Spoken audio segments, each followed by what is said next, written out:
assemblée pare tabb ko mu nekk le président de l'Assemblée nationale sur ce aussi ñi nga xam ne moo nekk l'opposition parlementaire jàpp ne li xew assemblée loolu forfaiture la moo tax ñu bind ab recours yóbbu ko biir conseil constitutionnel sur ce aussi conseil constitutionnel dafa déclaré incompétent ci li nga xamante ni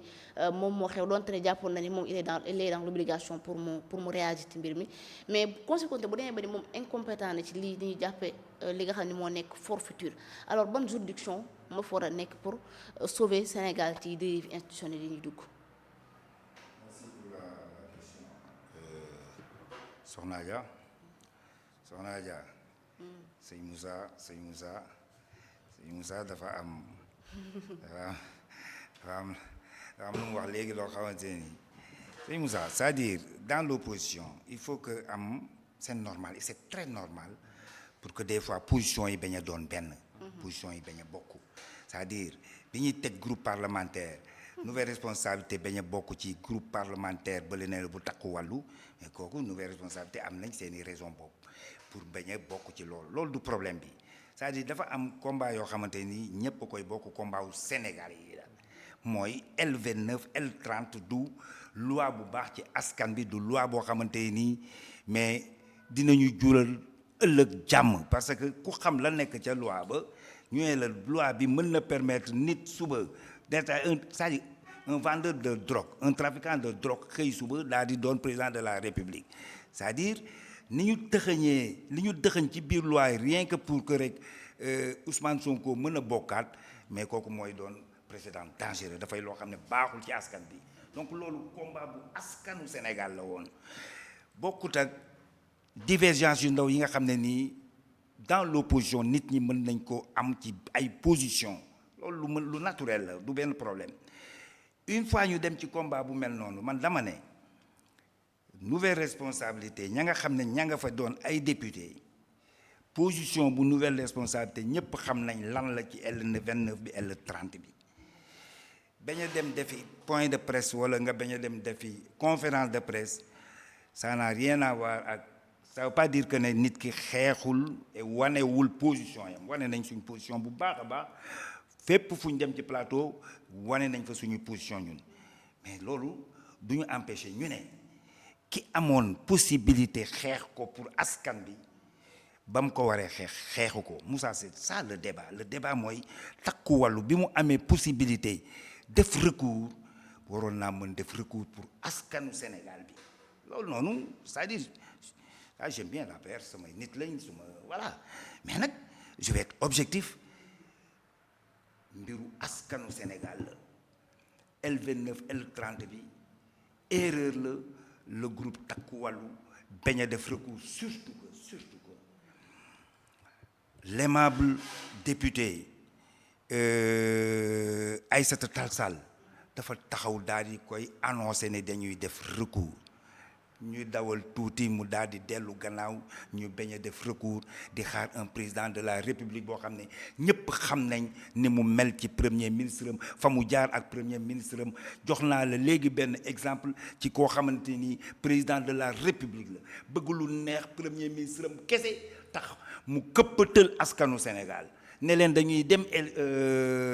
dina ñëw def DPG le 13 le 12 mu tas assemblée bi loolu dafa doy waar loolu dafa jéggi dayu ci un président de la République que mën a def loolu pour faire plaisir à son premier ministre ngeen bëgg a xaar mu daal di opposé wu ci li nga xam ne mooy loi bi loolu laa ne erreur la mais kooku noonu cette même personne ce même président de la République moom la conseil constitutionnel jox datu élection mu nëbbu ko garder ko 64 jours préparé et c'est-à-dire dafa taxawaay yoo xamante nii képp kuy xalaat ne moom mu ngi ci xeex ak Ousmane Sonko te day continuer xeex ak moom yaa ngi nax sa bopp mën nañ xeex mais man dama ne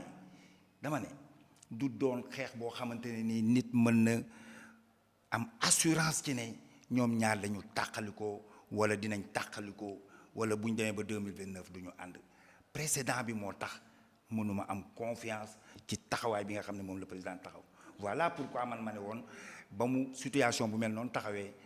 takku wàllu waruñu woon xaar dara dañu waroon dem def recours bi loolu rek laa doon wax quoi. Est-ce que c'est pas là aussi une occasion pour savoir le comportement du président Bassirou Diomaye Faye face à cette loi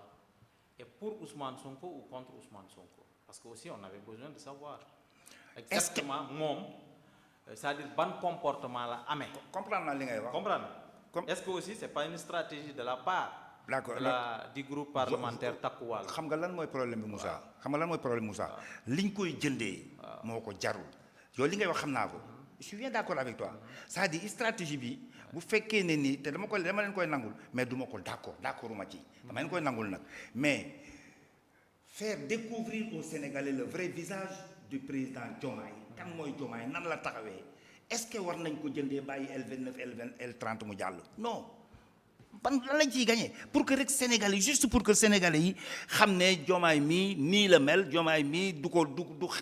c'est-à-dire du jël intérêt askan bi teg ko ci kaw day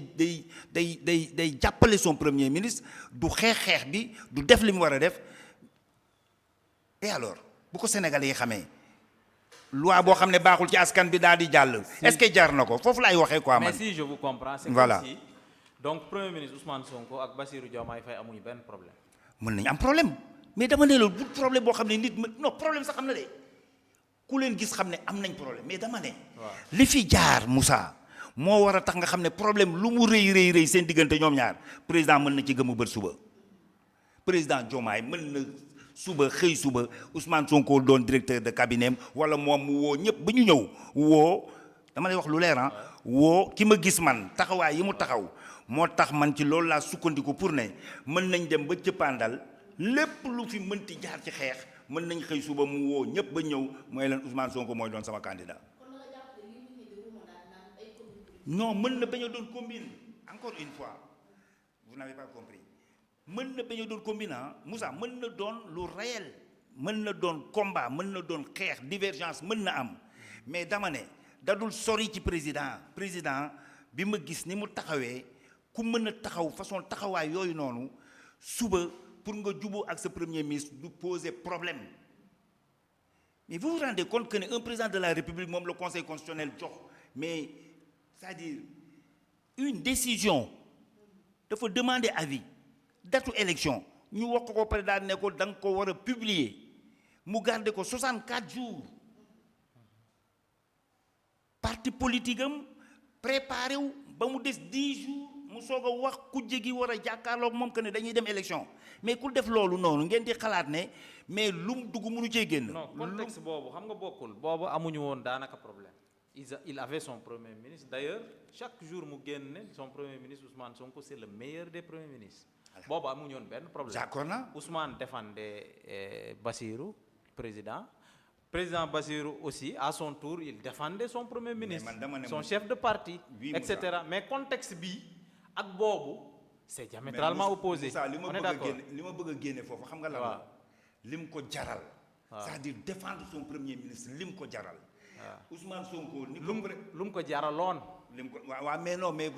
gis nga lam ko jaral. lu mu ko jaraloon justement gis nga est-ce que tey jaral na ko. mais gis nga lam ko attention Bassirou Diomaye Faye maintenant ce n'est plus Bassirou Diomaye Faye de 2024 hein. Moussa bu leen tiit. ce n'est plus ce Bassirou Diomaye Faye. Moussa bu leen juum mukk. tey Bassirou Diomaye Faye c'est une autre personne. c'est le président de la République du mbokk kenn du xaritu kenn du jarbaatu kenn du papay kenn actuellement Bassirou Diomaye Faye mi ma gis parce que il commence à comprendre les rouages de l'État il commence à être dans les habits d'un président de la République. Moussa faaleetul Ousmane Sonko de. li ma gis bokk. Moussa faaleetul kenn actuellement ce qu'il veut c'est d'avoir un appareil parce que sans appareil tu ne peux absolument rien faire en politique Pastef raw na ko d'accord. mais il est en train de former un appareil bu mu la bett suba ñu ne Bassirou Diomaye Faye a créé un parti politique à travers sa coalition Diomaye Président parce qu'il est en train de rassembler tout le monde autour de cette coalition Diomaye Président il a besoin quel que soit Alpha s'il veut durer en politique il a besoin d'un appareil te bul fàtte ne il a commencé à faire des amis il a commencé à gagner en épaisseur il a commencé à avoir des relations au niveau international comme au niveau national dafa am loo xam ne lu muy dégg léegi daawu ko woon dégg booba donc Bassirou Diomaye Faye bii boo ko comparé ak Bassirou Diomaye Faye il y a un an ou il y a un an et demi où il y a 2 ans, je pense que sûr que c'est du benn. diamétralement C'est sûr opposé. que ñaari Bassirou la yu bokkul. c'est sûr que ñaari Bassirou yu bokkul. waaw mais Moussa xam nga lan laa bëgg a xam man. waaw lan laa bëgg a wax. waaw mooy le président Bassirou. li ko faire plaisir à Ousmane Sonko jaral. dafa am fu mu ko c'est-à-dire dafa Ousmane Sonko moo sori ci moom. dafa sori ci moom. fi mu jaar ak Ousmane Sonko yépp Ousmane Sonko bu doonoon président du fa xaaja jaar ak Bassirou Diomaye Faye donc lu profond la li mu doon dund bi mu mënee jël bigam nommé nit en tant que président de la République am mbokk am lépp nommé nit ñu ne ko kii du fi kenn du ko c'est-à-dire doo ko fi nommé c'est-à-dire en termes clairs la Pastef wax ne Samba Ndiaye kenn du ko nommé Ousmane Sonko à la place su ñëw jël défense le président dafa taxaw ñëpp di ko dégg mu ne on va apporter des mesures correctives c'est-à-dire ci kaddu président de la République c'est-à-dire ka lay toroxal façon toroxal boobu noonu nga mën jógee ci loolu ba mu waxee loolu après loolu lañ dem élection législative après loolu la fi lu bari xew Moussa pour dire quoi moom dinañ ko ne lii mooy état nii nga war a taxawee mais moom intérieurement juboo ak Ousmane Sonko Moussa dama la bëgg nga xam leen lu mu am loolu moo ko gënal ànd ak Ousmane Sonko lu mu am loolu moo ko gënal n'est-ce pas pour dire rek que ne nañ leen bàyyi ñu xeex seen xeex ñoom ok mais bu kenn yaakaar ne suba ñoom ñaar mënuñu àndaat mën nañoo àndaat. c'est bien possible. Tout est possible en politique. Tout est possible. Maintenant l'incompétence bu conseil constitutionnel Adja ñun duñ def rek lu dul on prend acte. C'est une institution c'est day kuréel goo xamante nii dafa am loo xam ne ñun mënuñ bañ a taxawee noonu formation bi ñu am la Adja man sama première carte bu parti maa ngi ko am en 2008 fin 2008 en 2009 ak le président Macky Sall donc mu doon koo xamante ni dafa am nu mu taxawee woon ak institution dafa am lu mu ñu won ci institution lan mooy institution ndaka nga war a taxawee ak institution ñun ñëpp ñu ngi fàttaliku mais obélisque bi gars yi di xaar décision bu institut conseil constitutionnel par rapport ak quart bloquant bu Abdoulaye Wade bi le président Abdoulaye Wade mais bi décision bi génnee président Macky Sall dafa jël ay bagages am lépp ne gars yi fi ñu toll nag comme li nga xam ne moo tënk suñu lépp féetee ñu ñun ñëpp kaw di waxal askan bi di décider askan bi moo décider mais nañ leen dem wax ak askan bi. daa di bàyyi lépp lu doon xeex xam ne conseil constitutionnel moo décidé et que décision yam dafa nekk une décision boo xam ne au-dessus de tout le monde duñ def nag lu dul daa di prendre acte accepter d'accord ne lii le conseil constitutionnel wax même bu fekkee d'accord uñ ci nag dañ koy accepter mais dañ koy nangu mais d'accord uñ ci parce que gëm nañ ne l'article 54 bi nga xam ne moom la requête visée article 54 boobu li mu wax dafa leer nañ. Un premier ministre un membre du gouvernement su fekkee ne nii après bi nga doonee membre du gouvernement nga soog a doon élu tu as 8 jours pour def choix foofu ay affaire possibilité suspension amu fa sax c'est-à-dire da ngay def choix entre démissionner wala nga bañ a démissionner su fekkee ne nii da ngaa bëgg doon député da ngay démissionner. boo doonulee député boo bëggulee doon député bëgg a continuer de rester dans le gouvernement muy kaaw Ousmane Sonko bu la neexee nga bañ a démissionner bu la neexee nga bañ a wax dara mais une fois le délai des 8 jours dépassé de facto automatiquement tu n'es plus député tu restes membre du gouvernement mais loolu la article 54 wax donc le conseil constitutionnel un article boo xamante ni article constitutionnel la bu fekkee ne daf ne du ci addu du ci wax dara dañ ko koy respecteel parce que nag dañuy jàpp toujours rek que ne ñun les acteurs ñoo war a def tout ba bañ a nësaxal suñu institution yi dafa am fu mu taxawoon démb ak bërka démb gis ngeen décision bi mu jël 2024 bi président Macky Sall bëggee repousser les élections donc conseil constitutionnel boobu moo fi nekk ba léegi buñ ko affaiblir même bu ñu d'accordul mais nañu nangu n'est-ce pas d'accord uñ ci nag xam nañ ne ñun beneen position lañ ci am gëm nañ ne gëm nañ ne waroon naa mën a wax ne Ousmane Sonko député la wala du député loolu la ñëpp jàpp bu ci àdduwul nag duñ def lu dul bàyyi on prend acte et puis xool beneen juridiction boo xamante ni peut-être dina mën a wax ci lii nga xamante ni moom nee nañ affaire administrative la donc kon Cour suprême xëy na dina ci mën a àddu su ko defee ñi war a porter le combat ñu continuer porter combat bi dem foofu noonu mais gis nga Adja l'un dans l'autre na ñëpp xam rek ne lu conseil constitutionnel wax lu Cour suprême mënti wax Ousmane Sonko kuy sénégalais xam nga aujourd'hui que ne la ñu def c'est anti-républicain la ñu def teguñ ko ci dara du dara lu légal forcé nañ def ko député forcé def ko président assemblée nationale donc peuple bi le peuple sénégalais mu ngi xoolal boppam n'est-ce pas donc une fois ñu dem ba le peuple nag war a décider boppam mais peuple bi defe naa dina taxawaay bi nga xamante ni mais moom la war a taxaw te loolu la ñëpp di xaar ci le peuple sénégalais aujourd'hui parce que ñii mën gëm naa ne périmé nañ parce que la nga xam ne nii moom moo doon la ñu jaay askan bi aujourd'hui ñëpp gis nañ ne mais jël nañ ko sànni teg fële loolu noonu ci boppam moo nësax n'est-ce pas seen soi-disant projet boobu noonu la nga xam ne moo taxoon moom lañ ko doon porté ni ñu doon jaayee projet bi mais ay slogan la muy ñaari slogan benn bu njëkk bi mooy don de soi boobu ñu doon wax affaire pour la patrie affaire la patrie avant le parti mais c'est archi faux ñëpp xam nañ ne tromperie moo fa am parce que Adja wan nañu bu baax a baax que ne la patrie avant le parti boobu ñoom ñu doon wax dunduñ ko benn yoon parce que la patrie avant le parti su fekkoon dañ koy dund vraiment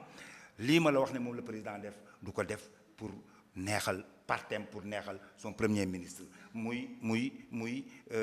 woo assemblée ba pare daal di koy tas muy jël décision bu conseil constitutionnel nëbbu ko bañ ko joxe mais muy aussi taxaw bi nga xam ne moom lañ taxaw jël 5 milliards askanu Sénégal jox ko seeni militants loolu du affaire la parti avant le parti n'est-ce pas li nga xamante ni moom le premier ministre wax ñëpp di ko dégg ne un parti état la ñu bëgg loolu noonu mooy wax dëgg fa yàlla contraire la patrie avant le parti lii nga xam ne moom mooy démission n'est-ce pas vague de démission yooyu noonu nga xam ne gis nga ko biir assemblée nationale président de l'assemblée démissionné parce que dafa bëgg beneen collègue am ñëw jël place am yooyu noonu de la patrie avant le parti c'est le parti avant la patrie mais un gouvernement bu démissionné chef de parti ba taxaw fi mu taxaw parce que moo doon premier ministre ñu demet ko mu daal di ne képp kuy ministre boo demee bokkuloo Pastef bu defuloo ko ci cadre Pastef ça veut dire quoi ça veut dire que li nga xam ne mooy soxla askan bi mooy la patrie yëkkatiwu la jëluloo ko teg ko ci kaw le parti n'est-ce pas les DG yi nga xamante ne nii ñu ngi fa di am possibilité dundal parti bi parce que ñëpp xam nañ direction généraux yi lan la ñuy am les directions lan la ñuy am les directeurs généraux lan la ñuy am ci poste yu ñu am comme possibilité mooy lan mooy recrutement yu massif yi ñu mën a def et tout ça donc kon la nga xam ne mooy intérêt parti ba moom la xool moo tax mu ne vous les ministres génn leen mais yéen DG yi na ngeen fa des donc kon lii nga xam ne mooy slogan la patrie avant le parti bi amu ci lenn loo xamante ni respecté nañ ko tromperie la.